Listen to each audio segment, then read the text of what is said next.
दरम्यान राम कोण आणि रावण कोण हे देखील जनतेला माहिती आहे असं देखील उद्धव ठाकरे यांच्यावर टीका करताना मुख्यमंत्री एकनाथ शिंदेंनी म्हटले। दरम्यान शिवसेनेच्या राज्यव्यापी महाधिवेशनात खासदार राऊत यांनी उद्धव ठाकरेंची तुलना थेट प्रभू रामाशी केली। श्रीरामाप्रमाणे उद्धव ठाकरेंचं धैर्य आहे असं राऊत म्हणाले। राऊतांच्या वक्तव्याची खिल्ली आमदार नितेश राणेंनी उडवली।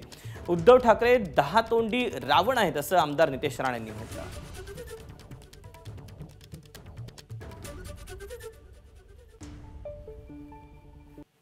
श्रीरामाचं आणि शिवसेनेचं नातं आहे, ते नातं असं आहे, रामाचं जे धैर्य आहे ते शिवसेनेचं धैर्य आहे, लक्षात घ्या।